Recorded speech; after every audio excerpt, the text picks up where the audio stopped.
Hey guys, I'm Chris Stadler, and I'm here to talk about how integrators help visionaries build their companies. Here's how the story goes. We start out with an owner of a company who has had great ideas, started his company with some vision and focus, but now can't take a vacation. Now he feels stuck, he feels overwhelmed, a little bit frustrated. And so, what can an integrator do to help with the situation?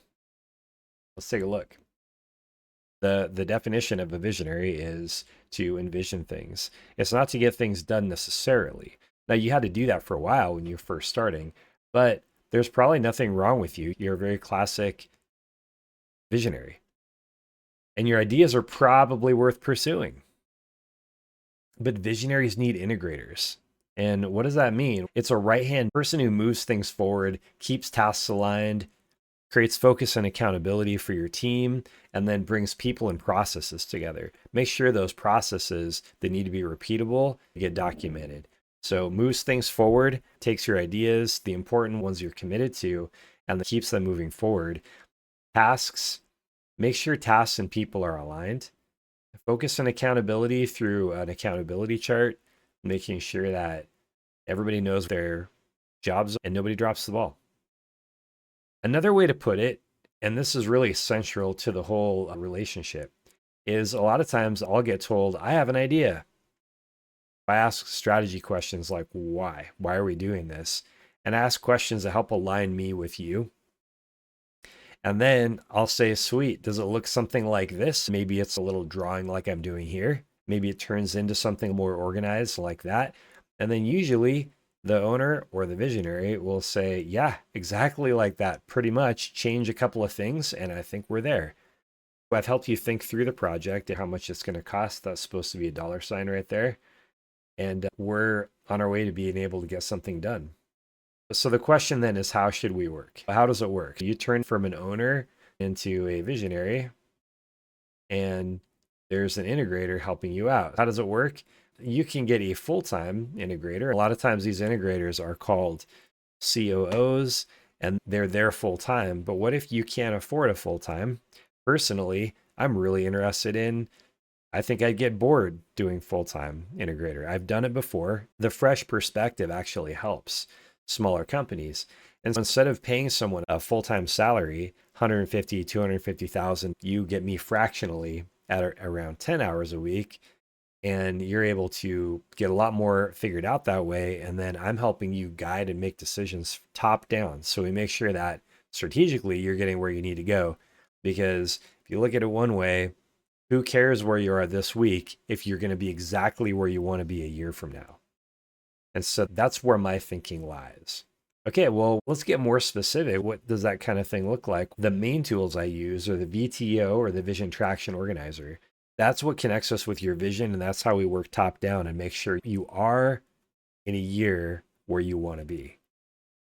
It also has a 10-year, 3-year, and a 1-year, and then issues and other things on it. A very simple document, but it requires an annual planning session, usually a full day.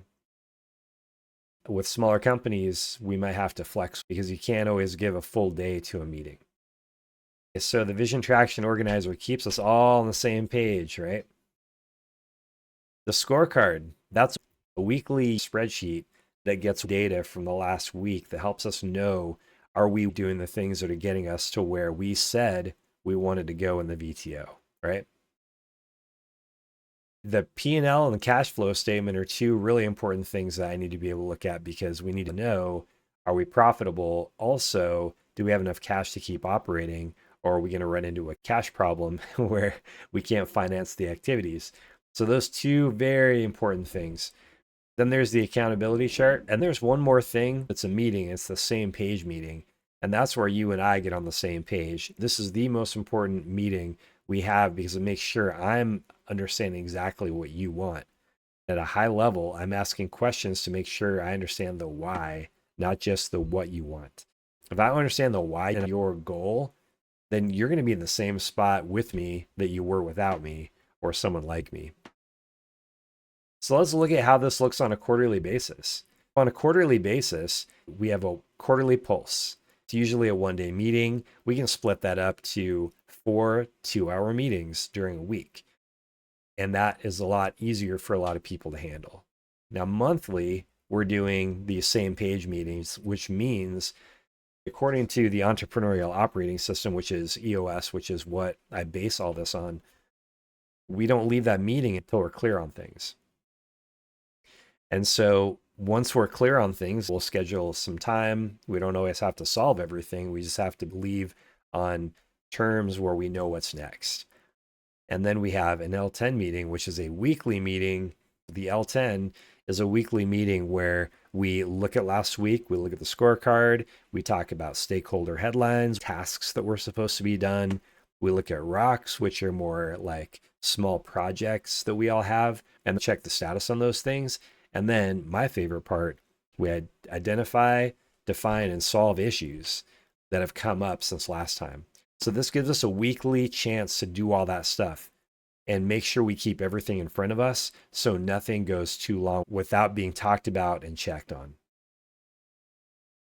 Okay, so I function like a high-level project manager, making sure your plans are understood and acted upon, and that the business is organized. Or you want to spend more than you have, or it's going to affect your cash flow and there's going to be a cash flow problem. What if these things pop up? We can't change how much cash you have or how much time we have. We can't change those resources very easily a lot of times. And so we have to operate really effectively within the resources and the time that we have. I hope that it gives you an overview of the kind of relationship that needs an integrator and the kind of interactions you'll have with an integrator. So I hope if you have questions, you'll put them in the comments and keep checking out my channel for insights.